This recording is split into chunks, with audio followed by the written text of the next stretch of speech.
Good morning, Bimblers. And you join me on a very wet and miserable Monday morning. I wanted to go out yesterday when the sun was cracking the flags, but we had some childcare to do. So we've come out today, and I thought whilst we're going to get wet, we best stay local. So I think we should stop messing about and bimble.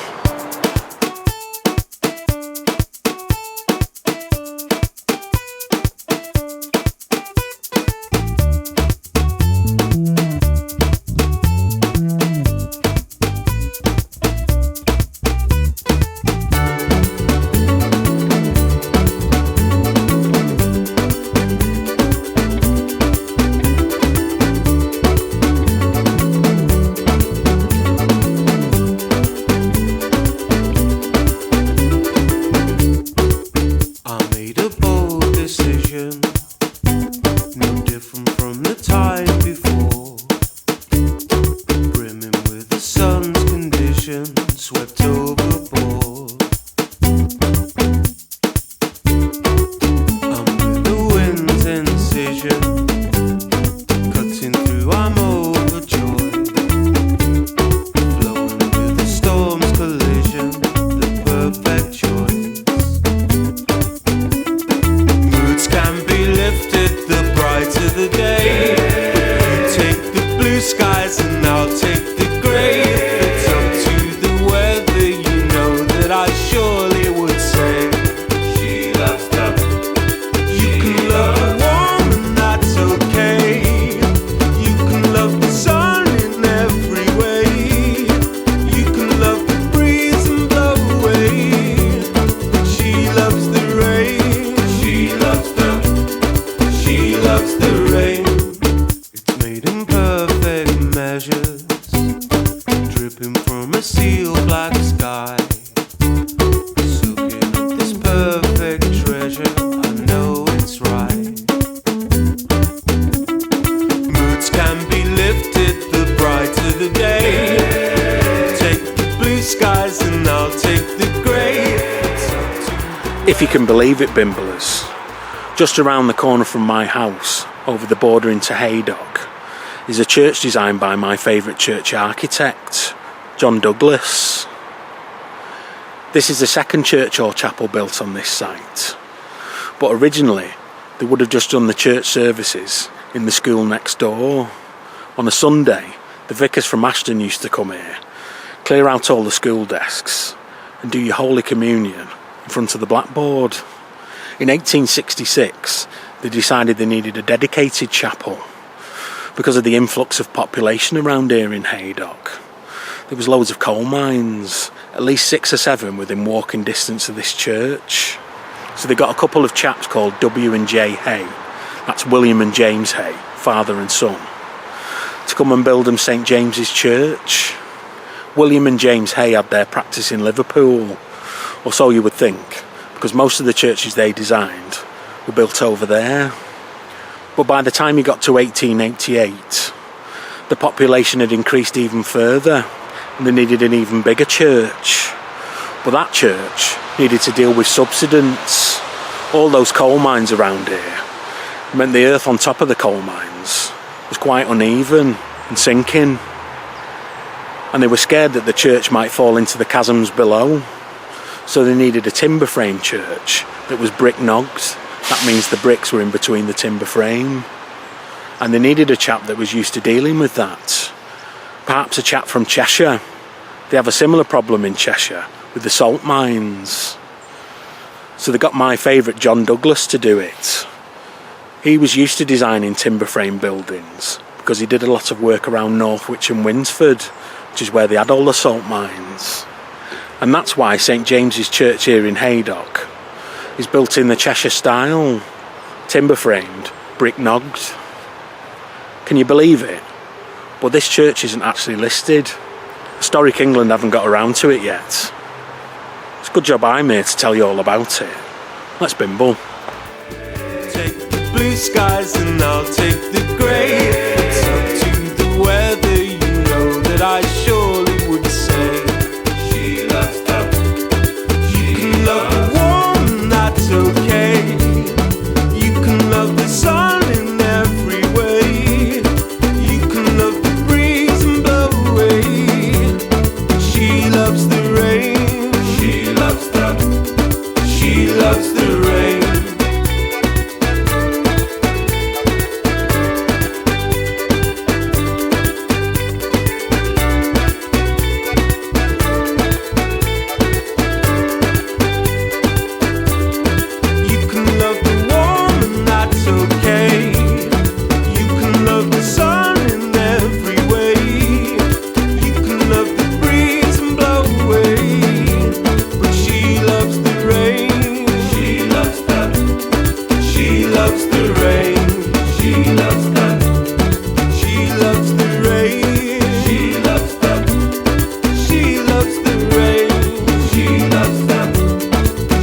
In these woods would have been the Blackbrook Colliery, aka Garswood Park Pit, not to be confused with Garswood Hall Pit, which is just a bit north of Golborne.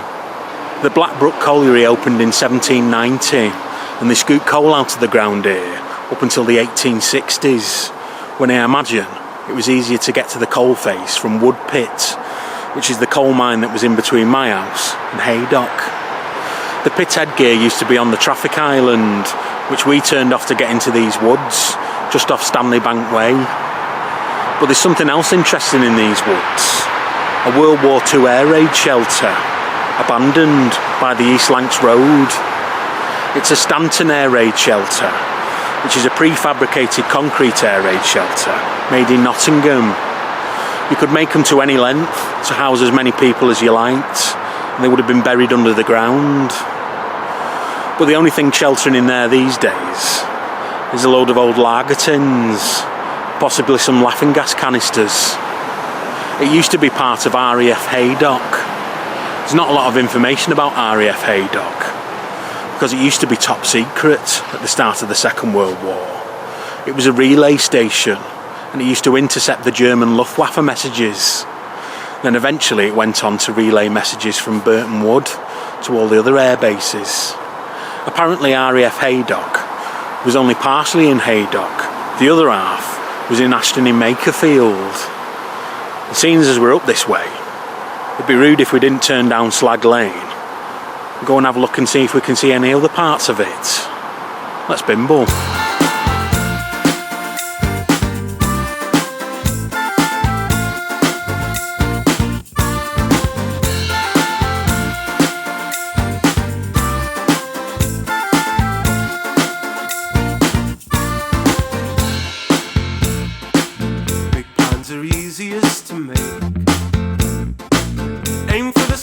It's yours, just wait. You do your best along the way. But it's those arms that told me I don't care if it's yours or mine. Without you it's just a waste of time. You showed me from the start such inspirations need a heart to bring you round. It could be ours.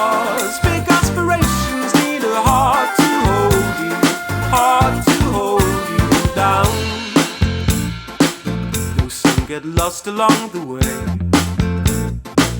as sure as night designed the day, as long as I'm alive to see. All that's left of the old airbase is a new housing estate. Very nice houses they are too.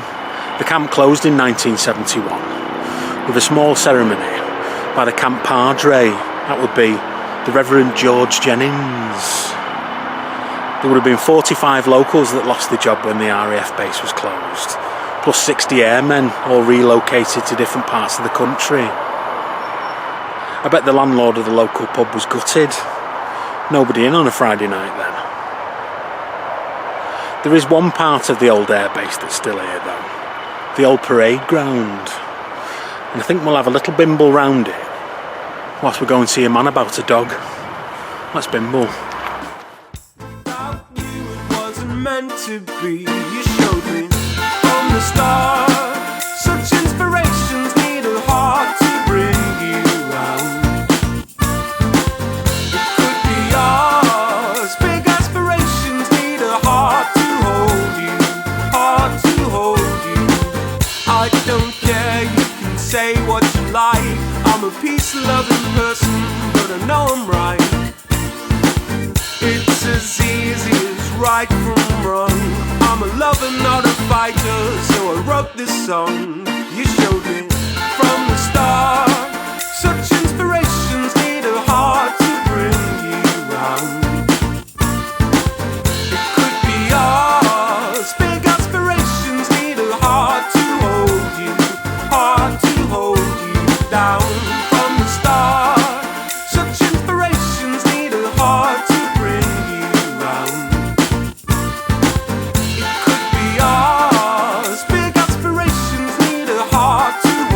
you, hard to hold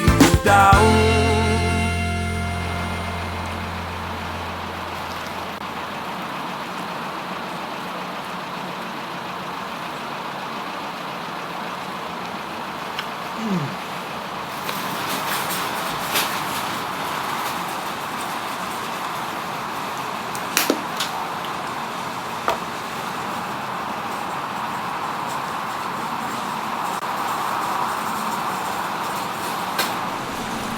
can't beat that for £1.50 Bimblers. Well, that was the hot dog.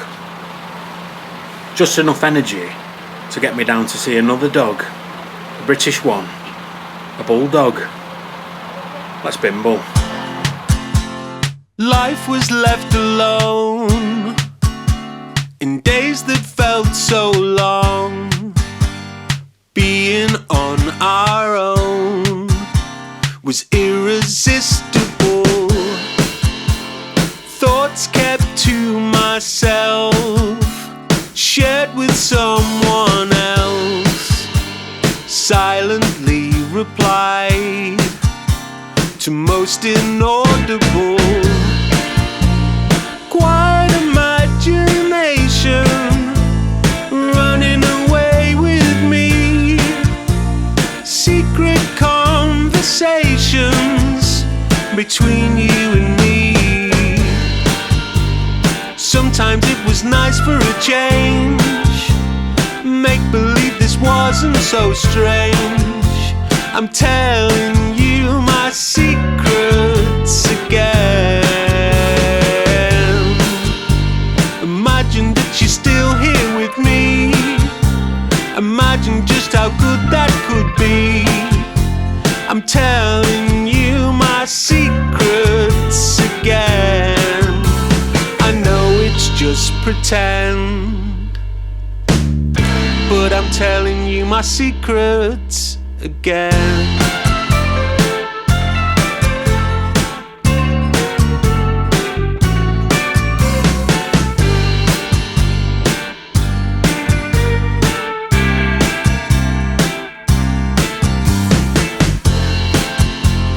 What a life to lead, played internally, presented just for me, but all controllable.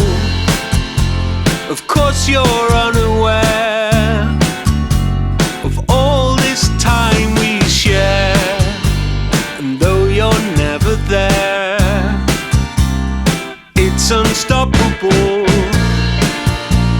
Quiet imagination running away with me.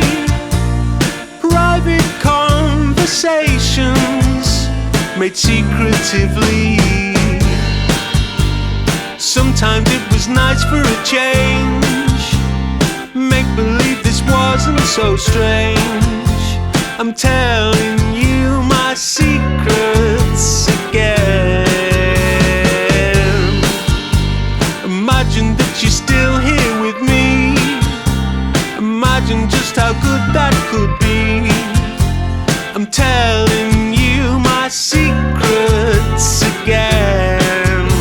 I know it's just pretend, but I'm telling you my secrets again.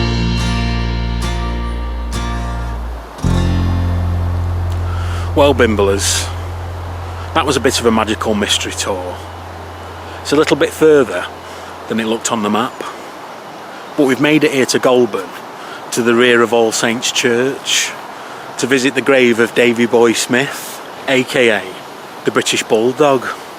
All my Bimblers around my age, 27, will recognise the British Bulldog because he used to wrestle in WWF, or WWII as it is these days. You might have had a poster of him on your bedroom wall, free out of the Daily Mirror. He also advertised Burger King, I think, where you got a free burger. He was in the advert holding the burger, doing this. But he actually got his televisual debut wrestling in ITV's World of Sport, and he went under the name Young David. He was only 15, so it was quite a good name for him. Some of those early matches are still available on YouTube. It's the kind of wrestling that I like, all a bit daft and a bit pantomimey. Your giant haystacks and your big daddy. Easy. It was while he was wrestling on ITV that he got spotted by a talent scout, a fella called Bruce Hart, who was a talent scout for Stampede Wrestling over in Canada, which was owned by the Hart family.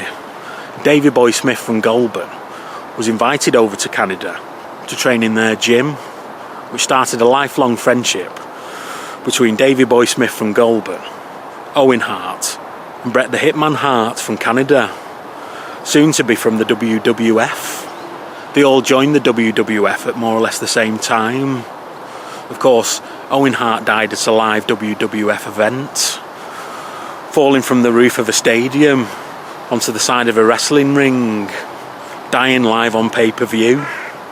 Davey Boy Smith actually married one of the Hart family. He married Diana Hart, who was Bret and Owen's sister.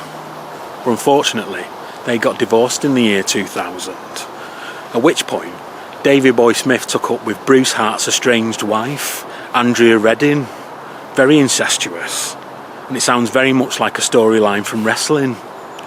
Unfortunately, just like Owen Hart, Davey Boy Smith succumbed to wrestling, although not directly like Owen. He'd been taking a lot of steroids and a lot of prescription painkillers, opioids, and in the year 2002 he had a massive heart attack, aged 39. Apparently he had 2 funerals, one for his girlfriend Andrea and one for the Hart family. But apparently Bret the Hitman Hart went to both funerals. After that, his body was brought back to Golborne and he was buried next to his mother and his sister. Rest in peace, the British Bulldog.